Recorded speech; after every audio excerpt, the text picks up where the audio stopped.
In headlines, a scholar slams Egypt's Nile water dominance, calls Ethiopia's Grand Renaissance Dam a 21st century game changer.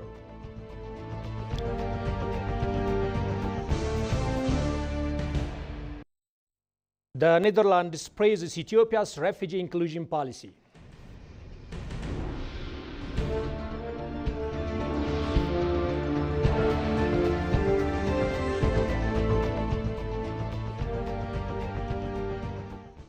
Hello, this is ABC World, the voice of Pan-Africanism. I'm Sentayo Tamirat with the news. Stay tuned.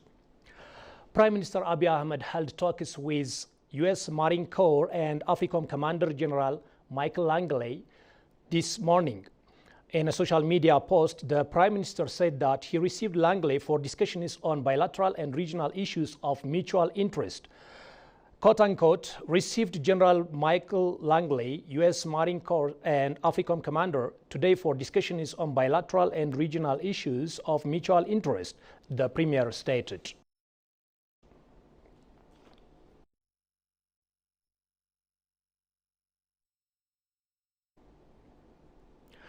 And Ethiopia and Morocco have officially signed a memorandum of understanding aimed at boosting cooperation in their defense and security sectors. The agreement was finalized yesterday during the official visit of Ethiopian Defense Minister Engineer Aisha Mohammed to Morocco. During her visit, Minister Aisha Mohammed engaged in discussions with Abdulatif Laudi, Minister Delegate to the head of government in charge of the National Defense Administration of Morocco. Engineer Aisha is also expected to visit Morocco's defense infrastructure during her stay in the country.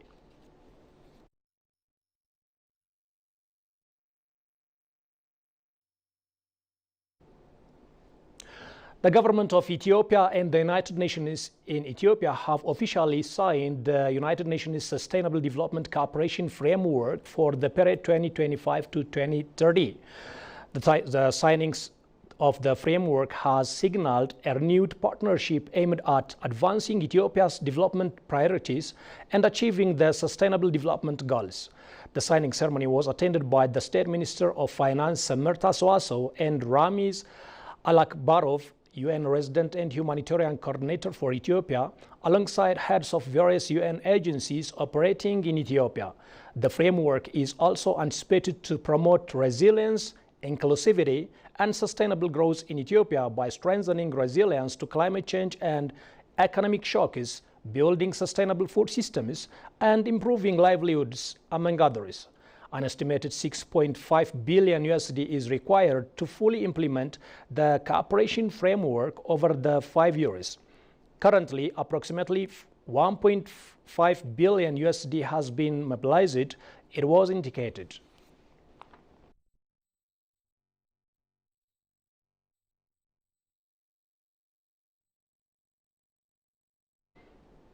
The European Union has officially launched a 6 million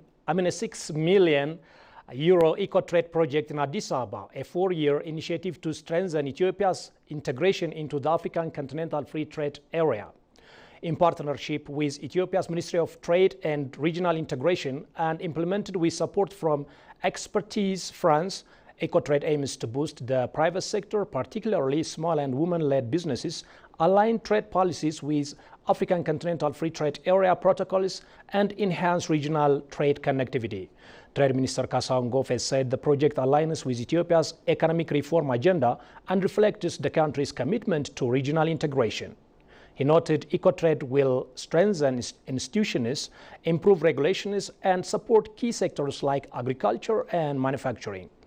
EU Ambassador Sophia from Amsberger called the project a timely investment in Ethiopia's future, emphasizing support for entrepreneurs, customs officials, and students to drive economic transformation.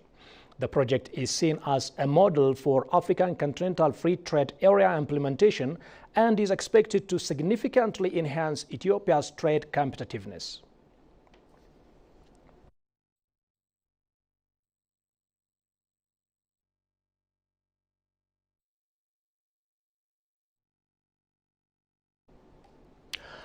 And the scholar slams Egypt's decade-old claim to Nile water dominance simply does not work in the 21st century. A former Adama Science and Technology University lecturer, Dr. Engineer Tlahun Erdino, hails Ethiopia's Grand Renaissance Dam as a game changer for regional power integration and sustainable development. Goshu Meliso has the details. The Nile River, known as Abba in Ethiopia, originates in Ethiopian highlands, yet downstream Egypt, which contributes no water. I don't think by now these all historic rights are working, because the population of Ethiopia, more than Egypt, is growing fast, and our demand for water resource at the same time grows fast. So in this regard, I think the lower riparian countries and their governments should think about Plan B, coming to the negotiation table. There are plenty of opportunities for them to avoid their threats. But that kind of measures could be taken if they are willing. Only when they will. Tlahun, drawing on his deep expertise, insists that Ethiopia's GERD is a critical project key to securing regional power connectivity and driving progress. Even including Ethiopia itself.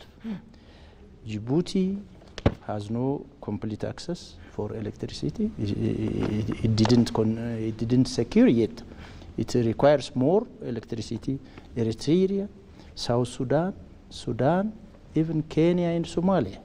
So, in order to all these countries need to cooperate with Ethiopia and get their fair share from GERD. But if you see the situations, what is happening today, you see that these countries are not yet ready to go for that. The scholar further noted that Egypt's accusation of Ethiopia violating international law are unfounded, asserting that Ethiopia has adhered to established water principles. Ethiopia never, violated to the international principles. For example, we have no share at all, even though we produce 86.5% of the water. Okay. Let us see who is sharing the water. Even the 9 upper riparian countries have no share at all by now. Egypt and Sudan have shared it. Sudan is getting 18.5 meter cube, whereas Egypt is getting 55.5 billions of meter cube per year. So the whole water resource is divided between the two downstream countries, whereas the upper riparian countries, 9 other upper riparian countries are left zero. For what business Egypt and Sudan use this water resource? In addition to the traditional uneconomic way of utilizing the water, they are using the water for rice, sugarcane production, cotton production, and beans, which require 24 hours of water. The Grand Ethiopian Renaissance Dam, being built by Ethiopians from all walks of life in the Benshangul Gumuz region around Guba, is nearing completion. And finally, the Netherlands Embassy Regional Migration Coordinator, Test Sondal, commends Ethiopia's open door policy and its progressive strides in refugee inclusion. The regional coordinator also reaffirmed the Netherlands' commitment to provide humanitarian assistance and development funding in Ethiopia. Shagai Mato has more from the Ethiopian News Agency. Talking to the Ethiopian News Agency, the Netherlands Embassy Regional Migration Coordinator lauded Ethiopia's pivotal role in hosting refugees, predominantly from neighboring countries, acknowledging the significant steps taken by the government to foster their inclusion. He also detailed the concrete measures adopted by Ethiopia, which were showcased at a recent high-level dialogue on refugee inclusion held in Addis Ababa. We very much recognize the important role that Ethiopia plays in hosting refugees.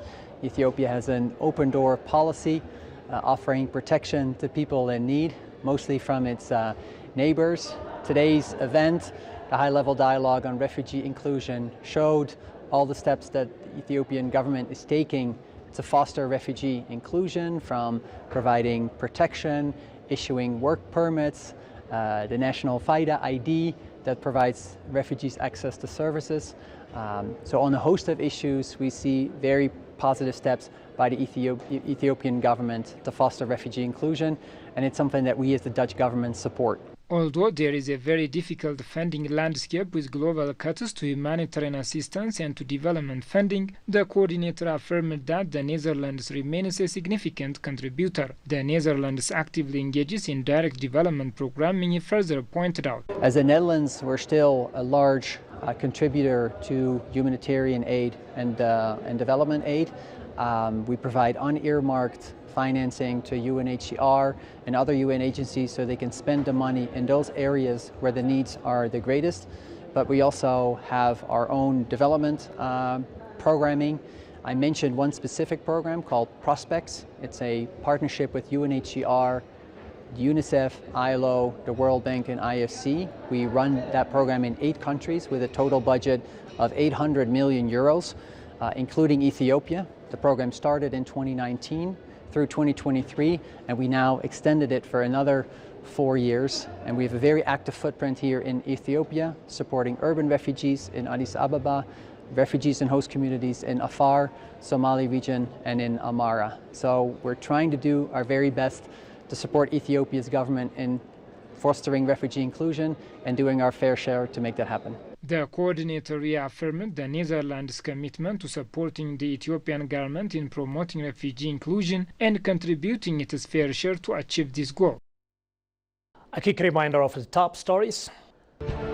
A scholar slams Egypt's Nile water dominance and calls Ethiopia's Grand Renaissance Dam a 21st century game changer.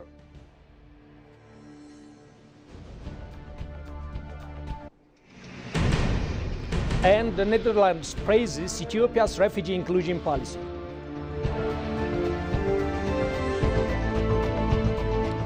Thank you so much for watching us. That was the news from EBC World.